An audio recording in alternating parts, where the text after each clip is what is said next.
Preventing disease transmission in schools. If our schools have staff and learners with HIV, won't the rest of us catch it? Since HIV is spread mostly through sex and contact with blood, most of us are not at the risk of catching HIV in the course of our normal teaching and learning activities. There are no known cases of HIV transmission in schools or institutions during educational activities.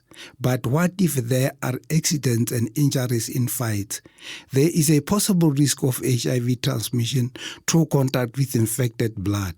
This risk is negligible if good basic first aid is applied. The golden rule here is to apply universal precautions. What are the universal precautions? Universal precautions are called this because they are applied to every person and every body fluid. Universal precautions are necessary because in a learning environment it is not possible to know who has HIV. Because of the long period between HIV infection and the start of illness, most people with HIV in a school will not know that they are infected. Because of the window period during which the signs of infection do not show up in a test. Even a negative HIV test does not mean that a person does not have HIV. HIV is not only danger. Other potential fatal diseases that are quite common in South Africa, particularly hepatitis B, can be caught from infected body fluids. If we apply the same precautions to every situation where there is blood, we will be safe from HIV and other diseases carried in the blood. What does every school need for first aid? 2 first aid kits that are kept well stocked, a bottle of household bleach, a stock of plastic shopping bags checked for holes, a container for pouring water. If your school has no running water, a 25-liter drum of clean water should be kept at all times for use in emergencies. Contents of first aid kits: 4 pairs of latex gloves, 2 medium to large. 4 pairs of rubber household gloves, 2 medium to large. Materials to cover wounds, cuts or grazes, waterproof plasters, disinfectant, scissors, cotton wool, tape for securing dressing, tissues, a mouthpiece for mouth-to-mouth resuscitation. How should we manage accidents and injuries at school? No one should have direct contact with another person's blood or body fluids. Every first aid kit should contain rubber gloves, and these should be worn at all times when attending a person who is bleeding from injury or a nosebleed. Anyone who cleans blood from a surface or floor or from cloth should also wear gloves. The same precaution should be taken with other body fluids, including vomit, feces, pus, and urine. Although it is very unlikely that a person would catch HIV from this. If there are no gloves available, plastic shopping bags can be put on your hands as long as they have no holes and care is taken not to get blood or cleaning water on the inside. All learners should be taught not to touch blood and wounds, but to ask for help from members of staff if there is an injury or a nosebleed. Stop the bleeding as quickly as possible. If a colleague or a learner is bleeding, the first action must be to try to stop the bleeding by applying pressure directly over the area with the nearest available cloth or towel. Unless the injured person is unconscious or very severely injured, they should be helped. If someone has a nosebleed, he or she should be shown how to apply pressure to the bridge of his or her nose himself or herself. Cleaning wounds. Once the bleeding has been stopped, injured people should be helped wash their grazes or wounds in clean water with antiseptic if it is available. If not, use a household bleach diluted in water. 1 part bleach, 9 parts water. Wounds must then be covered with a waterproof dressing or plaster. Learners and educators must learn to keep all wounds, sources, grazes, lesions, covered at all times. Managing accidental exposure to another person's blood or exposure during injury. Skin that becomes exposed to blood must be cleaned properly. Cleaning should be done with running water. If this is not available, a clean water from a container should be poured over the area to be cleaned. If an antiseptic is available, the area should be cleaned with antiseptic. If not, use a household bleach diluted in water. 1 part bleach, 9 parts water. If blood has splashed on the face, particularly eyes, or the mucous membranes of the nose and mouth, this should be flushed by running water for 3 minutes. Cleaning contaminated surface and materials. Contaminated surfaces or floors must be cleaned with bleach and water. 1 part bleach, 9 parts water. Bandages and clothes that become bloody should be sealed in a plastic bag and incinerated, burnt to ashes, or sent to an appropriate disposal firm. Any contaminated instruments or equipment should be washed, soaked in bleach for an hour to dry. Ensure that bedrooms and toilets are clean, hygienic, and free from blood spills. Disposing of sanitary towels and tampons. Every school must ensure that there are arrangements for the disposal of sanitary towels and tampons. All female staff and learners must know of this arrangement so that no other person has contact with these items. What about very serious incidents such as a rape or stabbing, when there is a known HIV risk? The risk of HIV transmission is much higher in cases of rape or stabbing with a needle or blade, especially if more than one person is involved. A woman who is raped should be given immediate support and comfort in her distress. She should be asked not to bathe or change her clothes, because evidence of the rape must be kept for the medical and police investigation. She must be taken at once to a district surgeon or medical facility for examination, emergency contraception, and to the police station so that she can make a statement and lay a charge. Arrangement must be made for her to be given a professional counseling and help. With a stabbing or exposure of broken skin to HIV infected blood, give first aid immediately. A stabbing then should be reported to the police. In all these situations, the people should be taken to an appropriate medical facility for counseling about the risk of contracting HIV, and their parents or guardians should be contacted urgently. With regard to the cases of sexual assault, public health institutions will be endeavor to provide a comprehensive package of care of victims, including counseling and testing of HIV, pregnancy, and sexual transmitted infections.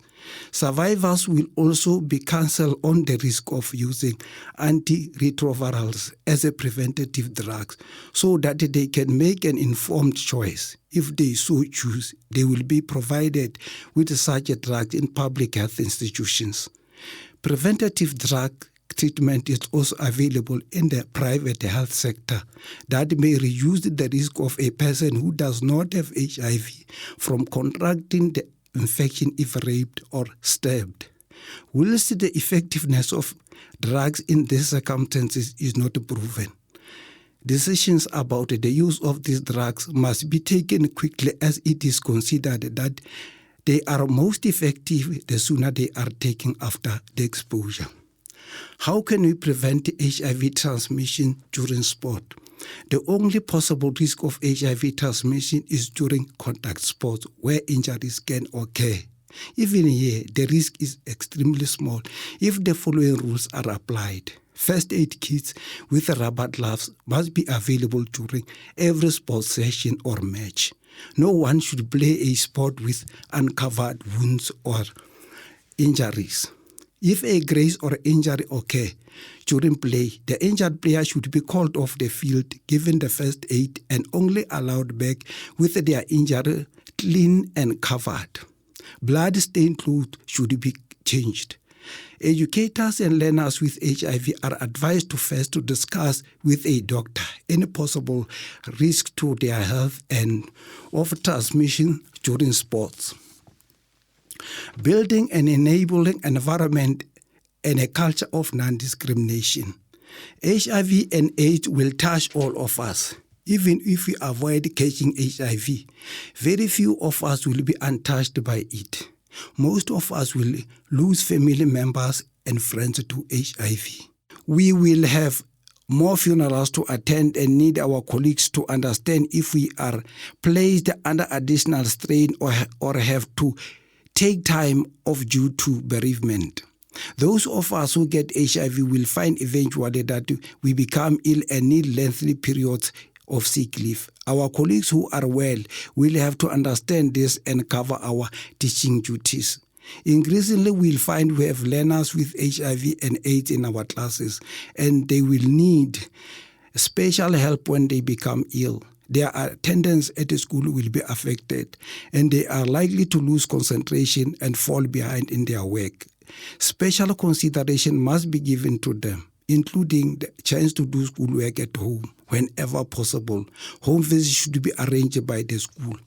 Living with HIV and AIDS. Educators and learners with HIV should be able to lead as full as a life as possible. They should not be denied the opportunity to receive education or work as educators for as long as they are able to do so. Since their HIV infection does not pose a significant risk to others in schools or institutions, so long as the necessary precautions are followed, there is no reason to deny infected educators and learners the same rights as others. Dealing with prejudice. Any special measures taken in respect of a learner or educator with HIV should be fair, justifiable in the light of medical facts, school or institution conditions, and in the best interest of the person with HIV and those of others. Educators need to be vigilant about the possibility of discrimination in schools. Take swift action to diffuse any situations that occur and deal effectively with the perpetrators. Prejudice-driven or fear and ignorance. The most effective way to reduce such threats is by sharing the information with learners so that they understand the medical facts about HIV and how it is transmitted and know how they can protect themselves. Refusals to study with a person with HIV and AIDS, or refusal to teach or be taught by such a person. Learners or educators who refuse to study with, teach, or be taught by a person with HIV and AIDS should be cancelled. The situation should be resolved by the principal, educators, if necessary, school governing body or council of the institution in accordance with the national policy on HIV and AIDS of Ministry of Education. Offense. Many learners will become offended or lose close family members and will need emotional help and guidance from educators. Often learners may face financial hardship and have difficulties with school fees, books, and uniforms.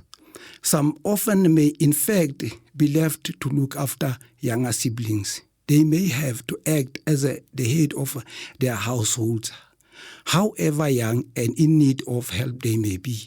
They may themselves be infected or be caring for others who are infected and ill. Educators need to be aware that learners often due to AIDS may face prejudice and be neglected by people who are supposed to look after them. Schools will need to develop policies to guide the actions of the educators who suspect such neglect, as they do when other forms of child abuse are suspected. Testing of HIV in schools and disclosure of HIV status. The law does not allow learners or educators or any employee to be forced to have HIV tests. Genuinely, voluntary disclosure of a learner's or educator's HIV status should be welcomed. Educators who are given such information must be prepared to treat it as a confidential and ensure that no unfair discrimination follows from it. Information on a learner's HIV status can only be disclosed by an educator to another person with the written permission of the learner, if over 14 years, or his or her parents. A school policy on HIV and AIDS. Schools or institutions should develop their own policy on HIV and AIDS in order to give operational effect to those national guidelines. Such policy must be consistent with the Constitution and the law. A school policy must not contradict national policy. The school has a responsibility to be a center of information and support on HIV and AIDS in the community itself.